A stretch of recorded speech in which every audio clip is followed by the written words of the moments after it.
Heyho Friends, welcome to my channel. On August 14th, there was an update in CBT server including class balances for over 20 classes. In this video, I am going to explain to you the future class balances which affects following classes. Before we start, don't forget to show some loves, like and subscribe. Alright, let's do this!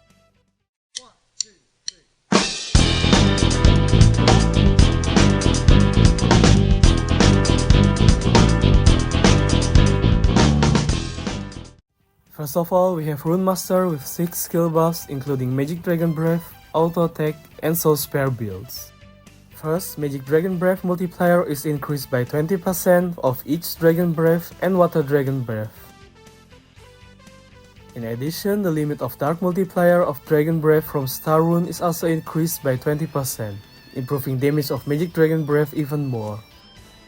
Auto Attack build is improved by more damage thanks to the new effect of Dimensional Slash Stagnation. Your auto attack itself will deal AoE damage with 2.5 meter radius thanks to Dimensional Slash. Thanks to that, you don't need to use Pebble Cut anymore to deal splash damage. Soul Spare build inherits more magic attack than before, which makes this build even stronger. In addition, Spiritual Pierce Rune not only allows you to trigger 100 Spare with Soul Stabbing Spare, you can also trigger Pierce directly from it. In best case, your Soul Spare will trigger 100 Spare and Pierce and an additional proc Pierce from 100 Spare. Basically 4 skills from only one Soul Stabbing Spare. Next we have Divine Avenger with 4 buffs. 3 of them are cooldown and duration improvements for support skill Life Fall, Strength Fall, and Holy Light Barrier. The last one is a buff for Light Cross build, reducing the interval of Spear of Reckoning to 13 seconds. With max rune of 12 seconds, the interval of Reckoning Spear can be reduced to 1 second in total, allowing Light Cross to deal maximum damage continuously. Next we have Arcane Master with 3 buffs. First, Sandstorm won't consume Element Ball, allowing you to cast this skill immediately. Second, Elemental Enhancement improves your element coefficient by up to 2%, dealing more damage with elements to others. And lastly, Tetra Vortex deals more damage thanks to higher multiplier, in general around 33% damage more. In general, it's an okay buff, only Elemental Enhancement is a nice one out of 3 in my opinion. Tetra Vortex might be nice for auto attack build, while Sandstorm buff isn't necessary, because auto attack has unlimited anyways to skip cooldown. Next we have Chronomancer with 1 buff for Chronology Bolt, which improves the multiplier of Chronology Bolt by 800. Definitely a nice boost for PvE, although some people wouldn't mind if Bomb build would get some buffs too.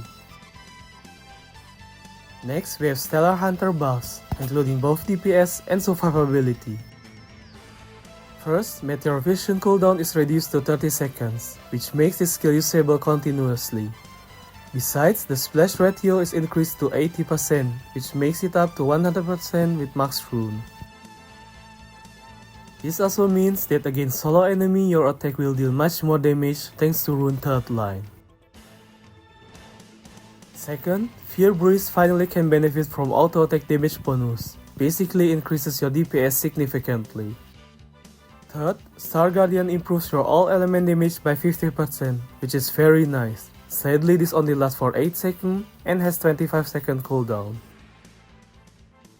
Fourth, for 5 seconds after using Twinkling Star, you can get 30% final damage reduction. This can be a nice buff for surviving some big damage. Next we have buffs for Bard and Dancer, especially for their main DPS skill Raging Storm. The multiplier of Raging Storm is now 200% of arrow rain instead of 150%. Additionally, you can improve your damage thanks to getting better new effect, allowing you to get penetration and magic penetration by up to 50%. And lastly, the duration of Illusion Puppet also is increased to 5 minutes, which makes buffs more comfortable.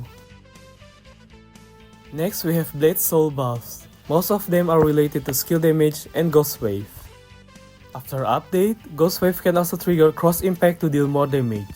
Even the chance to obtain souls after using the skill is increased to 100%.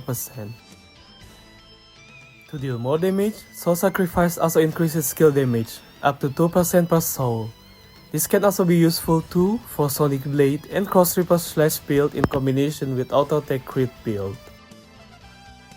Lastly, you will deal more damage with Poison Element because element coefficient from Poison Restraint is increased by 15% per each AC rune, making it 30% more in total. With Poison Restraint, Soul Erosion, and Love Relic, Blade Soul would be one of few classes that can have element advantage against any element he encounters. Next, we have Phantom Dancer buffs, mainly for Dagger build. Both Backstab and Death Stealth now will always benefit from hidden status bonus. Death Stealth also deals 2 times of Backstab instead of only 1.5 times, which is nice for both PvE and PvP. Besides of those buffs, Phantom Dancer's Shadow Clone is also get some buffs, higher multiplier from combo arrow by 20% more, and the Shadow finally can convert element. These are huge buffs especially for bow build. I wish that the Shadow would benefit from Backstab if using Dagger, because Dagger build would have almost no bonus from this one. Next is Archbishop. For this class we have buffs for DPS, especially Auto Attack build and Magnus Exorcismus build. First we have Auto Attack build buffs including Hammer of Blessing and Double Light, which will calculate Auto Attack damage in general. Double Light sadly won't benefit from skill damage anymore, but only from Auto Attack damage instead. But it will still be considered as a skill, which means, for example, the steel still can trigger legs from Lex Wings. Next we have Magnus Exorcismus buff, which makes the interval of each hit quicker. In addition, O'Neill's Staff Tier 5 increases the damage of Magnus Exorcismus significantly. Lastly, Dark Shadow Slaughter can deal more damage per second. This can help support Saint better since your Colossia heal with Rune can trigger that skill. Next we have Dragon Fist. First, we have Hellgate buff, which allows you to deal 3 Time Finger offensive after using Hellgate. In my opinion, the buff is not enough. Dragon Fist should have better buffs for triple attack build, which can be useful for both PvP and PvE. On the other hand, the second buff allows you to convert enemy armor to fire, which will work for MVP and Mini after this update. Gale Lightning and Cure Circle have high cooldown in general, but you can use specific equipment to reduce the cooldown. Thanks to that, you finally can convert enemy to fire element without the help of someone who uses BCC card to convert. Next, Lightbringer also got some buffs. First buff is the improvement of photon cannon duration, which can be channeled up to 10 seconds. With this, you can damage your enemy with up to 33 hits continuously, which is nice. But I wish the skill would get damage buffs too, but sadly not in this update. The second buff affects the Summon Pioneer, which finally inherits skill damage increase. I am curious how the damage will be increased, because for instances you need skill damage, and before this update your Summon Pioneer deals only small damage. Next we have Genetic. The first 2 buffs apply for 1 physical and 1 magic homunculus. Lava Torrent and Silver Charge had nice multiplier already in my opinion, so this buff is a nice one, even if it's not really necessary. The last 2 buffs of Genetic apply crazy throwing skills. The skill itself will be channeled longer, and the more battle is thrown, the higher the damage will be. In general, a great damage boost, but Genetic itself will be vulnerable while throwing the battles. Next we have Novice Guardian buffs, 1 buff for each build, physical and magic build. Tornado build finally get buff, the first one and only since its release. The card Tornado cooldown is reduced by 1 second, which makes this skill quicker. Sadly, the skill doesn't get damage boost directly, hopefully in the future. The second buff is for magic build by increasing the trigger rate of Thunderbolt to 50%. Next are the buffs for Spirit Whisperer. The first buff is cooldown reduction for Lunatic Carrot. Skill cooldown can already be reduced by Doram's weapon tier 5 to 1 second, so the buff isn't necessary. There is no difference between having 1 second cooldown or 0 second cooldown. It would be much better to reduce the cooldown of Savage Soul, so both Savage Soul and Lunatic Carrot can be used alternately. The second buff is much more important for both physical and magic build. All skills will be adjusted to have both physical attack and magic attack in their skill formula. This buff can be a game changer for Doram's DPS. I can't wait to test my damage after this buff in live server. Next we have Ninja's buff for magic, auto attack and Shuri build. First, summoning Scorching Manuamaru cooldown is reduced by 1 second, a nice one to spam this skill. Second, Flowing Shadow Heart cooldown is also reduced by 1 second. Auto attack build can also spam this skill much more, very useful especially for airship and tower. And third, Shuri can get some buffs including increasing of casting range, auto attack range, and gaining new ability to reduce movement speed. Next we have buffs for Gunslinger, precisely for the skill Carnage Capoeira. After update, the skill will deal more damage against bleeding enemy. In addition, the cooldown of the skill will be reduced to 1 second, which makes this skill finally spammable. It's a very nice buff. I hope one day special amounts like for element or race will be available similar to arrow, so Gunslinger can deal more damage.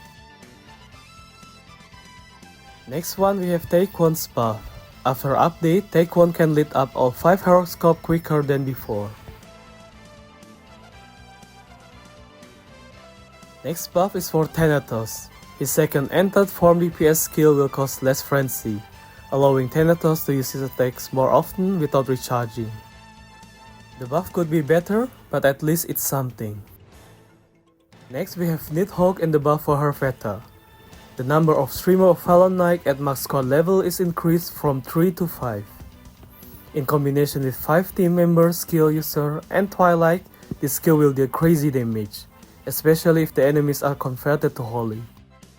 Next we have Hela. Her main DPS skill Battle Ghost will be AoE after this update. Thanks to that, Hela might be useful for instances with lots of enemies such as airship or tower. The next buff are for Jörmungandr. All 3 buffs are damage improvement for Abyssal Spear, Snake Poison, and Invasion. Abyssal Spear's multiplier is doubled in general, while Snake Poison only doubled if used against monsters.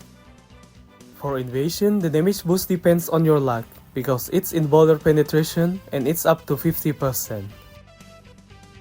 Next we have Holgrehenn, whose buff involves his DPS skill Focus Mode. First, the cooldown is reduced from 2.8 seconds to 1.5 seconds, which makes this skill usable often.